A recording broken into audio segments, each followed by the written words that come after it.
औज़ु बिल्लाहि मिनश्शैतानिर्रजीम बिस्मिल्लाहिर्रहमानिर्रहीम। आजकल आपने देखा होगा कि हर दूसरा तीसरा बंदा सर के गंज में मुलव्वस हो रहा है। असल लफ्ज़ ये गंज जो होता है वो गंज तो कहते हैं, जो सर के ज़ख़म हो जाते हैं उनको गंज कहते हैं, लेकिन आजकल इस्तेमाल किया जाता है कि जो बालों से फारिग हो जाता है उसको हम गंजा कहते हैं, गंज कहते हैं। इसीलिए मैंने भी ये लफ्ज़ इस्तेमाल किया, गंज। तो जो लोग इस बात से परेशान हैं, मैंने देखा हर दूसरा तीसरा बच्चा, बड़ा, नौजवान इस मर्ज़ में मुब्तला है। किसी हकीम के पास जाते हैं, वो कोई पानी का नुक्स निकालता है, कोई खुराक का नुक्स निकालता है, कोई किसी चीज़ का नुक्स निकालता है।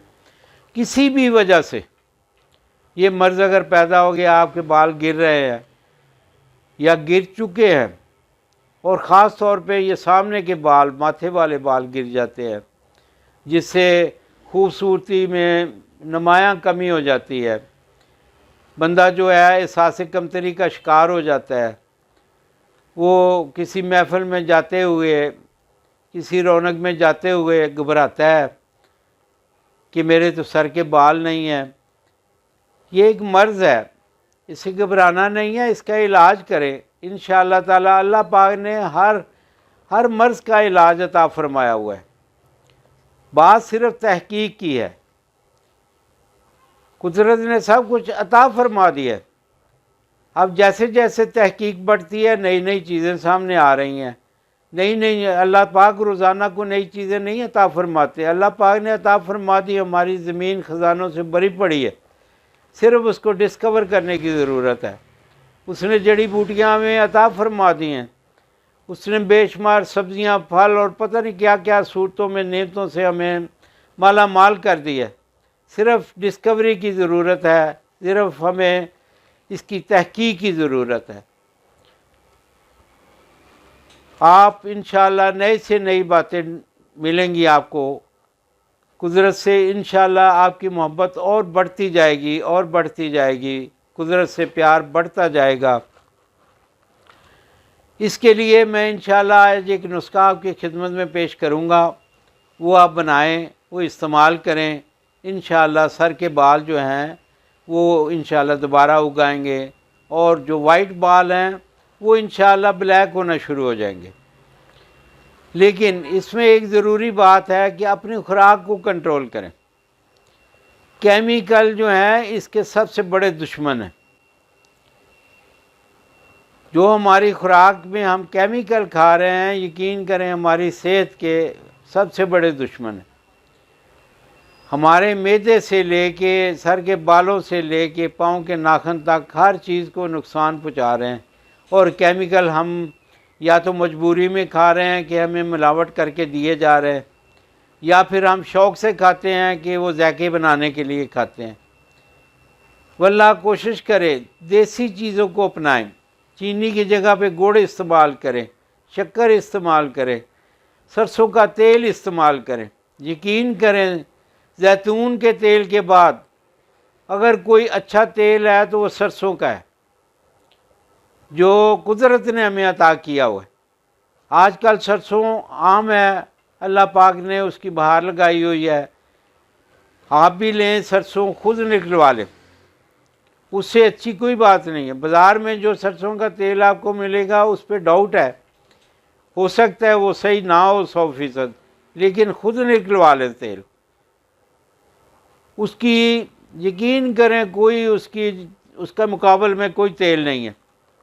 खाने में इस्तेमाल करें, देखिए आपकी सेहत दिन ब दिन डेवलप हो जाएगी। और ना उसका ये ख़तरा है कि आपका कोलेस्ट्रॉल बढ़ जाएगा, आपके जिस्म की चर्बी बढ़ जाएगी, आपका जिस्म मोटापे का शिकार हो जाएगा। ऐसा कतई नहीं होगा। मैं ख़ुद भी अपने घर में सरसों का तेल इस्तेमाल अल्हम्दुलिल्लाह करता हूँ। उसको बना लेते हैं हम, और फिर यकीन करें हमारे घर में जो शोरबा भी बनता है वो सरसों के तेल में बनता है। हर चीज़ हमारे घर में, जो सब्ज़ी, जो गोश्त वगैरह बनता है, सरसों के तेल में बनता है, और जायके में कतई कोई फ़र्क नहीं होता, और फ़ायदा ही फ़ायदा है उसका। आप भी कोशिश करें, उस पे आएँ। और दूसरी कोशिश ये करें कि मिट्टी के बर्तन इस्तेमाल करें। मिट्टी, आप देखिए हमारा जिस्म मिट्टी से अल्लाह पाक ने बनाया। जब हम मिट्टी से मोहब्बत करेंगे तो उसके फ़ायदे हमारे जिस्म में भी आएंगे। ये देखिए, कभी डॉक्टरों की राय आती है कि आज स्टील के बर्तन बंद कर दो, ये फ़लाँ चीज़ का बायस बन रहे हैं। आज सिल्वर के बर्तन बंद कर दो, इससे वो मर्ज़ पैदा हो रही है। आज कांसी के बर्तन बंद कर दो, इससे वो मर्ज़ पैदा हो रही है। लेकिन आज तक किसी ने ये नहीं कहा कि मिट्टी के बर्तन बंद कर दो, इससे वो मर्ज़ पैदा हो रही है। बल्कि मैं ये दावा करता हूँ कि मरीज़ को अगर मिट्टी के बर्तन में खाने बना कर दिए जाए तो यकीन करें बग़ैर दुआओं के उसको इंशाअल्लाह अल्लाह पाक शिफा से नवाज देंगे। मिट्टी की हंडिया इस्तेमाल करें। मिट्टी के जितने भी बर्तन आपको मिलते हैं वो इस्तेमाल करें। आजकल तो कूलर भी मिल जाते हैं, गिलास भी मिलते हैं, हर चीज़ मिलती है। आप कोशिश करें कुदरत की तरफ मुड़े, लौट के आएँ कुदरत की तरफ। तो अपनी ज़िंदगी को सहल बनाएं, खुशहाल बनाएं, खूबसूरत बनाएं और खुशियों से भर लें। जब आप मरीज़ नहीं होंगे, आपको कोई तकलीफ़ नहीं होगी, आपको कोई परेशानी नहीं होगी, तो यकीन करें आपकी ज़िंदगी कैसी खुशियों वाली होगी। आप करके देखें। अब मैं नुस्खे की तरफ आता हूँ। ये पेट्रोलियम जेली, लेकिन अच्छे वाली लेनी है। पेट्रोलियम जेली 2 चम्मच, इसको किसी चीज़ में रख के ओवन में पिघला लें या आग के ऊपर, हल्की आग पे ऊपर रखकर इसको पिघला लें। उसमें 1 प्याज का रस, 1 प्याज उसको छोटे छोटे चॉप करके उसको अच्छी तरह कपड़े में रख के निचोड़ें तो वो उसका रस निकल आएगा। वो जब वो पेट्रोलियम जेली पिघल जाए तो उसमें वो रस मिला लें। उसमें एलोवेरा, गंदल, जिसको हम ये एलोवेरा जिसको कुमार गंदल कहते हैं, ये आम मिल जाती है, आम किसानों ने लगाई होती है। ये मवेशियों को भी दी जाती है। इंसानों की अद्वियात में बहुत ज़्यादा इसका दखल है। हमारी हिकमत में तो ये एक मरकज़ की हैसियत रखती है। उसका गुद्दा, जिसको हम जेल कहते हैं, वो 1.5 चम्मच वो उसमें डालें और खूब अच्छी तरह उसकी रगड़ाई करें कि इवन उसका रंग चेंज होना शुरू हो जाए। जब उसका रंग चेंज हो जाए तो वो आपकी दवाई बन गई है। इसको महफूज रखें।